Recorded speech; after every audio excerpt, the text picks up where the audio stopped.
Pulau Samosir,Siapa yang tidak kenal dengan Danau Toba? Danau terluas dan terdalam di Indonesia ini menjadi salah satu ikon wisata yang diunggulkan tahun ini.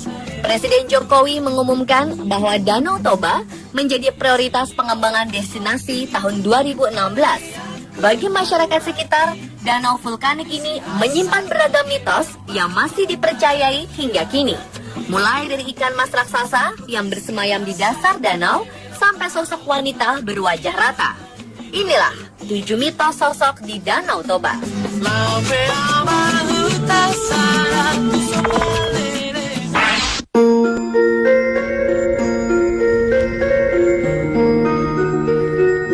Ukuran Danau Toba yang luas dan dalam membuat kepercayaan tentang ikan mas raksasa yang bersemayam di dasar danau masih dipercaya secara turun-temurun. Masyarakat Toba meyakini bahwa ada 3 ekor ikan mas yang sangat besar. Masing-masing ikan mas berwarna merah, hitam, dan putih. 3 warna ini merupakan warna khas suku Batak. Banyak masyarakat yang mengaku sering melihat ikan ini dengan ukuran antara 5 hingga 10 meter melintasi danau.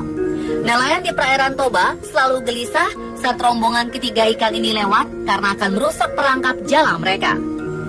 Karena kepercayaan ini, setiap ada ikan yang berukuran lebih besar dari biasanya akan diperlakukan dengan terhormat. Ikan yang ditemukan akan dipelihara dan diberi sesajen berupa telur, jeruk purut, dan sesajen lain.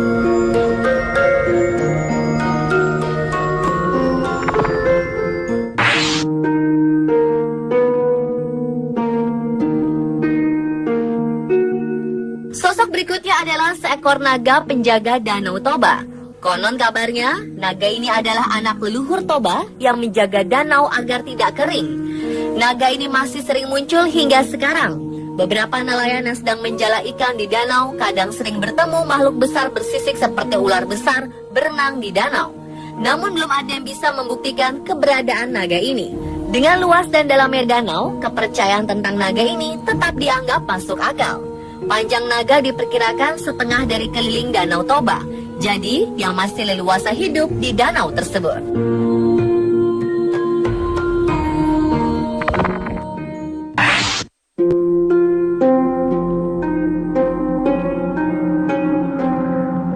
Sosok selanjutnya adalah monyet menyerupai manusia. Sosok ini pertama kali tersebar ketika sekelompok mahasiswa menghabiskan malam bersama di tepi Danau Toba. Kelompok pemuda ini mengabadikan gambar mereka dengan berfoto bersama. Salah satu foto menampilkan sesosok makhluk yang agak aneh. Makhluk itu terlihat berada jauh di belakang mereka. Bentuknya seperti monyet, namun mirip manusia yang berwajah tua. Daerah sekeliling Danau Toba memang banyak yang masih belum terjamah oleh manusia. Jika kita berangkat dari Medan, kita akan melewati pegunungan dan hutan yang masih asli dan jarang dikunjungi manusia. Di hutan ini masih banyak monyet yang hidup dengan nyaman. Terkadang mereka turun ke jalan dan terlihat bergerombol di tepi jalan raya. Hal ini mungkin yang memunculkan mitos monyet menyerupai manusia di sekitar Danau Toba.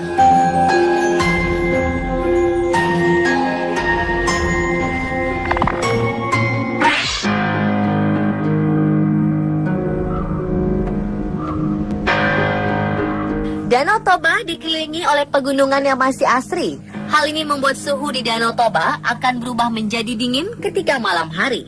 Kondisi ini mungkin membuat para pengunjung Danau Toba bisa berhalusinasi di malam hari, apalagi dalam keadaan kurang tidur.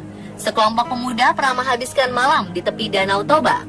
Karena tidak bisa tidur, mereka memutuskan untuk menghabiskan malam dengan bermain di tepi danau tersebut. Salah satu pemuda tiba-tiba melihat sesosok wanita muncul dari permukaan air.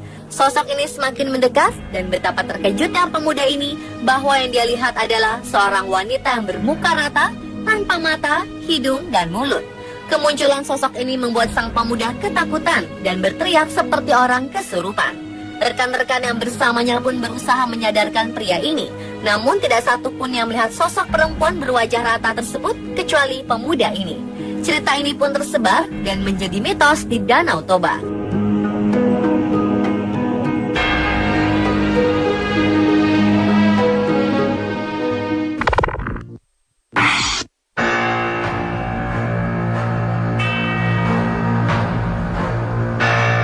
Tidak hanya sosok-sosok misterius yang berkembang di sekitar Danau Toba, masyarakat dan pengunjung juga mengaku sering mendengar tangisan misterius jika sedang menikmati suasana malam hari. Suara tangisan kesedihan ini terdengar memilukan, seakan masih memiliki hutang di dunia. Konon kabarnya, tangisan ini berasal dari korban-korban yang tewas tenggelam di Danau Toba. Akses Pulau Samosir yang berada di tengah Danau Toba atau desa-desa di tepi danau yang sulit dijangkau melalui darat memang memanfaatkan danau ini sebagai transportasi. Biasanya penduduk dan pelancong menggunakan kapal feri, perahu, atau speedboat untuk menjangkaunya. Kelebihan muatan atau kapal yang sudah tua membuat beberapa penyeberangan gagal dan menenggelamkan penumpangnya. Arwah-arwah korban tewas di danau ini dipercaya masih berada di sekitar Danau Toba dan membuat suara tangisan di malam hari.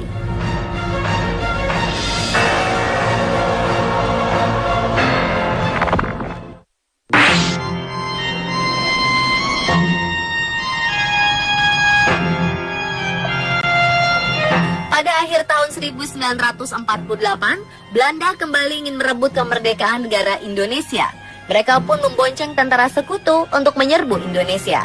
Hal ini membuat para pemimpin bangsa Soekarno, Syahrir, dan Haji Agus Salim dibuang ke Sumatera Utara. Awalnya mereka ditempatkan di Brastagi, kemudian dipindahkan ke Parapat, kota kecil yang letakkan di tepi Danau Toba. Di kota ini, Bung Karno dan kedua rekannya tinggal dari akhir Desember 1948 hingga akhir Januari 1949. Rumah pengasingan Bung Karno di Parapat masih berdiri megah dan dijadikan rumah bersejarah. Tamu-tamu pemerintah Provinsi Sumatera Utara sering menginap di situ selama bertugas di kota Parapat. Beberapa misteri muncul dari rumah ini. Pengunjung yang menginap sering mendengar suara-suara dan langkah kaki dari ruang pertemuan yang dulu dipakai Bung Karno. Tidak hanya suara, beberapa pengunjung mengaku mengalami gangguan oleh makhluk-makhluk tak kasat mata.